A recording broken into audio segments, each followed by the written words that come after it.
Hi friends, welcome back to my channel. Friends, Balu బాగా తాగి వస్తాడు. ఎదురు చూస్తుంది మీనా వరండాలో, ఇంకా రావట్లేదు అని. ఇంతలో రానే వస్తాడు. వచ్చి ఇట్లా చొలుగుతూ వస్తాడు తాగి. ఏంటండి మీరు తాగారంట? ఆ, ఏంటి తాగాను. తాగితే ఏంటి, తప్పేంటి అని అంటుంది. ఏంటండి మీరు ఎప్పుడు లేని విధంగా ఇలా తాగారు అంటే, నేను ఇలానే తాగుతాను, నేను ఎవరు చెప్పినా వినను అంటాడు బాలు. నేను ఎప్పుడైనా మీ మాట జవదాటానా అండి? ఈ ఒక్కసారి మా తమ్ముడు బాధపడతాడని వెళ్ళాను అంటే, మీ తమ్ముడు బాధపడతామే అనుకున్నావు కానీ నేను బాధపడతాను అని అనుకోలేదు కదా. నువ్వు నన్ను మాట దాటడం అనేది కాదు, నా గుండెల మీద తన్నావు, నన్ను ఎంతో బాధ పెట్టావు, అందుకే నేను తాగాను అని అంటాడు బాలు. లేదండి, ఇంకెప్పుడు ఇలా చేయనండి అని ఎంత ప్రయత్నించినా, ఎంత బాధపడ్డా మీనా అస్సలు వినడు బాలు. అప్పటికే చాలా బాగా తాగి వస్తాడు. సరే అండి, బయట ఏం తిన్నారో లేదో లోపలికి రండి, కనీసం అన్నం పెడతాను అని అంటుంది మీనా. లేదు, నేను ఏం తినను, నేను ఈరోజు బాగా బాధపడ్డాను, నువ్వు నన్ను ఎందుకు ఇలా ఇబ్బంది పెట్టావు, నాకన్నే నీకు ఆ శివగాడే ఎక్కువ, వాళ్ళింటికే వెళ్ళు, పుట్టింటి వాళ్ళంటేనే నీకు ఎక్కువ ఇష్టం అని అంటాడు బాలు. ఏంటండి, పెళ్ళయింది అంటే పుట్టింటి వాళ్ళను వదిలిపెట్టి రావాల్సిందేనా? వాళ్ళు మాత్రం నాకు బంధువులు కాదా? నేను ఎప్పుడైనా ఇలా చేశానా? వాళ్ళంటే కూడా నాకు ప్రేమే అని చాలా ఏడుస్తుంది మీనా. ఎంత ఏడ్చినా ఏం చేసినా బాలు వినడు, ఎందుకంటే తను తాగి ఉన్నాడు కాబట్టి. సరే అండి, లోపలికైతే రండి అంటే, నువ్వేంటి నన్ను తీసుకువెళ్ళేది, నేనే వెళ్తాను అని లోపలికి తొలుక్కుంటూ వస్తాడు బాలు. వచ్చిన తర్వాత సరే అన్నం పెడతాను రండి అంటే, నీ చేత వండిన ఏది నేను తినను, నీ చేత ఏమిచ్చినా నేను తాగను అని అంటూ ఆమెపై సీరియస్ అవుతాడు బాలు. చాలా బాధపడుతుంది ఎన్నడూ లేని విధంగా. పడిపోతాడు బెడ్లో, పడుకుంటాడు. ఇంతలో గయ్యాలి గంపైన ప్రభావతి వస్తుంది. ఆహా, ఎన్నాళ్ళకి ఇంత మంచి శుభవార్త వింటున్నానే. నా కడుపు ఈరోజు ఏం తిన్నా తినకున్నా చాలా హాయిగా ఉంది, కడుపు నిండిపోయింది. ఇల్లు పీకి పందిరేస్తాడనుకున్నాను, ఇంత త్వరగా అయిపోయింది, చల్లారింది, చప్పచప్పగా ఉంది మీ గొడవ అనుకుంటూ చాలా హ్యాపీగా ఫీల్ అవుతుంది ప్రభావతి. ఇదేంటండి, ఏ అత్తగారైనా ఇలా ఉంటారా? ఏ తల్లి అయినా తన కొడుకు తాగితే ఇంత సంతోషంగా ఉంటాడా అని అంటుంది మీనా. ఇంతలో తెల్లవారుతుంది. సీన్ కట్ చేస్తే సత్యంకు కాఫీ ఇవ్వడానికి వస్తుంది మీనా. మామయ్య, కాఫీ తాగండి అనడంతో, బాలు ఎప్పుడొచ్చాడు నైటు అంటే, లేటుగానే వచ్చాడు మామయ్య అని అంటుంది మీనా. ఏం లేటుగా ఎందుకు వచ్చానని చెప్తున్నావు నాన్నకి? నేను కాఫీ తాగురా అని సత్యం అంటుంటే, నేను ఆల్రెడీ ఫ్రెష్ అప్ అయ్యే వచ్చాను అంటాడు బాలు. ఏ, నైట్ లేటుగా వచ్చావు? నేను చాలాసేపు నీకోసం చూశాను, అయినా నువ్వు నాకు కనబడలేదు అంటే, ట్రిప్పు కొంచెం లేట్ అయింది నాన్న, దూరం వెళ్ళాల్సి వచ్చింది అని చెప్తాడు బాలు. ఏమో, ఏం ట్రిప్పో ఏమో, మళ్ళీ ఏమైంది? నీ నాన్నకేమైనా చెప్పావా అని మీనా అడగడంతో, నేనేం చెప్పలేదు అని అంటుంది మీనా. కాఫీ తాగుతారా అంటే, నీ చేత్తో ఇచ్చింది ఏదీ నాకు వద్దు, పచ్చి మంచినీళ్ళు కూడా నాకు వద్దు అంటాడు బాలు. హాల్లోకి ప్రభావతి వచ్చి, ఏయ్, కాఫీ తేవే అంటుంది. ఏ ఏ అంటున్నావేంటి మీనాని? మీనాకు ఒక పేరు ఉంది, మీనా అని పిలువు అంటే, నేను ఎలా పిలిచినా దానికి అర్థమవుతుంది లేండి అంటుంది ప్రభ. చూసావా ఎంత గయ్యాలి గంప అత్తను. మీనాకు పాపం చాలా టార్చర్ చేస్తుంది. మీనా కూరగాయలు కట్ చేసుకుంటూ కిచెన్లో కూర్చుంటుంది. బాలు ట్రిప్పుకు వెళ్ళడానికి రెడీ అయి వస్తాడు పైనుండి. వచ్చి కార్ కీసు దొర్లుతాడు. కార్ కీసు ఎక్కడ ఉంది అని చూస్తాడు. మీనా తీసి దాచిపెడుతుంది. ఏంటిరా, ఎంతసేపు అక్కడ చూస్తావు అని ప్రభావతి అంటుంటే, ఆ, లక్షలు మింగడానికి చూస్తున్నా, లక్షలు ఎత్తుకపోవడానికి చూస్తున్నా అంటూ సెటైర్లు వేస్తాడు. బాలు, ఏంటిరా అంతగనం తాగావా? కీస్ ఎక్కడ పెట్టావో గుర్తులేనంతగా తాగావా అని అంటాడు సత్యం. అక్కడ కిచెన్లో కూర్చున్నటువంటి మీనా మొహంలో కాస్త చిరునవ్వు వస్తుంది. చాలా హ్యాపీగా నవ్వుతూ చూస్తుంటుంది. అదేం లేదు నాన్న, నేను అంతగానం ఏం తాగలేదు అని చెప్తాడు బాలు. మరి కీస్ ఎక్కడ పెట్టావో గుర్తులేనంతగా తాగావా? ఈరోజు కీస్ ఎక్కడ పెట్టావో గుర్తుండదు, రేపు కారు ఎక్కడ మర్చిపోయావో కూడా గుర్తుండదురా అని అంటాడు సత్యం. ఏంటండి మీరు మరి అంత చిన్నపిల్లాడిని చేస్తున్నాడు, తను తాగుతాడు తూలుతాడు అని అంటుంది ప్రభావతి. మామయ్య, తను ఏం అంత చిన్నపిల్లగాడు కాదులేండి, తను పెట్టిన వస్తువులు తనకు తెలుసులేండి అని మీనా చిరునవ్వుతో మాట్లాడుతుంది సత్యంతో.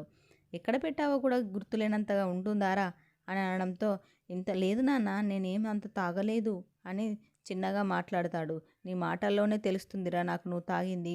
ఇప్పుడు ఏం కాదురా, ఆరోగ్యం ఖరాబ్ అవుతుంది, లివర్ ఖరాబ్ అవుతుంది, లివర్తో పాటు కిడ్నీలు ఖరాబ్ అవుతాయి, తర్వాత నీపైన ఆధారపడ్డ వాళ్ళ పరిస్థితి ఏంటిరా అని అంటాడు సత్యం. ప్రభావతి ఏదో ఒక విషయం మాట్లాడుతూనే ఉంటుంది, మీనాను సెటైర్లు వేస్తూనే ఉంటుంది. మీనా చాలా సంతోషంగా మామయ్య బాలుని కోప్పడుతున్నాడు కదా అని చిరునవ్వుతో ఉంటుంది.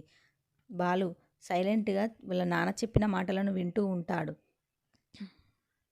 మీనా, ఏంటి మామయ్య అలా అంటున్నారు?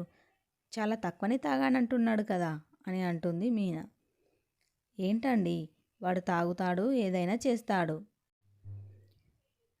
మీనా మరియు బాలు, సత్యం, ప్రభావతి హాల్లో ఉంటారు. అప్పుడు ఇంకా కీస్ దొరకదు. మీనా తీసి దాస్తుంది. తీసుకొచ్చి టేబుల్ పైన పెడుతుంది. ఏంటి, నా తాళం నువ్వు తీసావా దొరకకుండా అంటే, లేదు నువ్వే కిచెన్లో వేశావు అని అంటుంది మీనా. అసలు నేను కిచెన్కే రాలేదు నైటు, కిచెన్లో ఎలా వేస్తాను అని అంటాడు బాలు. లేదు, మీరు కిచెన్లోనే వేశారు, కిచెన్కి వచ్చారు అని అంటుంది మీనా. లేదు, నేను అక్కడికి రాలేదు. అయినా నేనంటే అంత ప్రేమ ఎందుకు నీకు, నీ తమ్ముడంటే ప్రేమ ఉంటుంది అని మళ్ళీ మాట్లాడుతూ ఉంటాడు బాలు. అదేం లేదండి, మీ మాట ఎప్పుడైనా నేను జవదాటానా? ఈ ఒక్కసారికే మీరు నన్ను ఇంత బాధ పెడుతున్నారు అని అంటుంది మీనా. నేను నిన్ను బాధ పెట్టడం కాదు, నువ్వే నన్ను చాలా బాధ పెట్టావు అని బాలు ఇంకా కోపం మీదనే ఉంటాడు. సరే, ఏదైనా తిని వెళ్ళండి అంటే, నీ చేత్తో చేసినవి నాకు ఏది వద్దు అని కోపంగా వెళ్ళిపోతాడు అక్కడి నుండి బాలు. సరేలేండి, మీనా బాధపడుతూ ఉంటుంది. ఈ ఒక్కసారి నేను చాలా బాధ పెట్టినట్టున్నాను అతన్ని, అందుకే చాలా బాధపడుతున్నాడు అని అనుకుంటుంది. ఎప్పుడూ నా నా మీద ఇలా కోపంతో ఉండలేదు. ఈసారి ఇంత కఠినంగా ఉంటున్నాడు అంటే అందులో నా తప్పు కూడా ఉండే ఉంటుంది అనుకుంటూ మనసులో బాధపడుతూ ఉంటుంది మీనా. కార్ స్టాండ్ దగ్గరికి వెళ్తాడు బాలు. ఇంతలో వెళ్ళినటువంటి బాలుని అక్కడ రాజేష్ మందలిస్తూ ఉంటాడు. ఏంటిరా అలా ఉన్నావేంటి అంటే, గుడి దగ్గరికి వెళ్ళింది నిన్ను కాదని, అందుకేనా అంత బాధపడుతున్నావు అని రాజేష్ అంటుంటే, మరేంటిరా నాకన్నా వాళ్ళ తమ్ముడే ఎక్కువైపోయాడా అంటే, అది ఉంటుందారా, పెళ్ళైన తర్వాత మాత్రం అమ్మ వాళ్ళ ఇంటికి వెళ్ళొద్దు, తమ్ముడు కాదు అంటే వింటారా? ఆడవాళ్ళకి మనమైనా తల్లిదండ్రులైనా అత్తమామైనా అందరూ ఒకటేరా అని చెప్తాడు రాజేష్. ఇంతలో సుమతి మరియు పర్వతమ్మ ఇద్దరు ఆటోలో వస్తారు క్షమించమని అడగడానికి. రావడంతోనే రాజేష్ చెప్తాడు, అరే మీ అత్తయ్య ఉన్ను మరదలు వస్తున్నారా అని చెప్తాడు. ఏంటి ఇక్కడికి రాయబారానికి పంపిందా మీనా అని అడుగుతారు. లేదు బాబు, మాకేం ఫోన్ చేయలేదు, మేమే క్షమించమని చెప్పుదామని వచ్చాం. అసలుకి మీనా రాను అని అంది, మేమే బలవంతంగా రమ్మన్నాము అని చెప్తాది పర్వతమ్మ. నన్ను క్షమించు బాబు అని అంటుంది. బాలు అంటాడు, అదేంటండి పెద్ద పెద్ద మాటలు మాట్లాడతారు, వెళ్ళండి మీరు ఇంకా, నేను ట్రిప్ వచ్చింది, నేను ట్రిప్కి వెళ్తాను అని చెప్పేసి వాళ్ళతో వెళ్తున్నా అని చెప్పేసి ట్రిప్కి వెళ్తాడు బాలు. రాజేష్ సర్ది చెప్తాడు సుమతి మరియు పార్వతమ్మకి. ఏం కాదులేండి, వాడు ఇలానే మాట్లాడతాడు, మళ్ళీ వాడు కూల్ అవుతాడులేండి అని మాట్లాడతాడు రాజేష్. ఇంతలో మీనా వాళ్ళ తోటి వాళ్ళతో పూలల్లుకుంటూ తన యొక్క సమస్యను చెబుతూ ఉంటుంది. నువ్వు అలా చెప్పకుండా వెళ్ళాల్సి ఉండేది కాదు మీనా, ఎందుకు వెళ్ళావు అలా అని తోటి వాళ్ళు చెప్తా ఉంటారు. నాకు కూడా వెళ్ళాలని లేదు, కానీ తమ్ముడు బాధపడతాడు, తను పుట్టినరోజు జరుపుకోను అంటే మాత్రం వెళ్ళాను నేను అని చెప్తుంది మీనా. తోటి వాళ్ళు సర్ది చెప్తారు. ఏం చేస్తే మారతాడు అక్క, మరి ఏం చేయాలి అంటే, తనకిష్టమైన వంట, గుమగుమలాడే వంట చేసి పెట్టు అని చెప్తారు తోటి వాళ్ళు. ఇంతలో రాజేష్ కూడా బాలుకి సర్ది చెప్తాడు. ఈ ఒక్క చిన్నదానికే నువ్వు అలా చేయకూడదురా, తను అంటే నీకు ఎంత ఇష్టం, తనకు నువ్వు అంటే చాలా ఇష్టం, ఇద్దరు కాపురాన్ని పాడు చేసుకోకండి, గొడవలతో నింపుకోకూడదు, చాలా సంతోషంగా ఉండాలిరా, నువ్వు అన్నది ఎందుకు ఎంత బాధపడుతుందో మీనా అని రాజేష్ సర్ది చెప్పడంతో ఇంటికి త్వరగా బయలుదేరుతాడు బాలు. త్వరగా రావడాన్ని చూసి మీనా చాలా సంతోషంగా ఫీల్ అవుతుంది. నెక్స్ట్ అప్కమింగ్లో ఏం జరుగుతుందో తెలుసుకోవాలి అనుకుంటే వెంటనే మా ఛానల్ని సబ్స్క్రైబ్ చేసుకోండి ఫ్రెండ్స్. Thank you friends.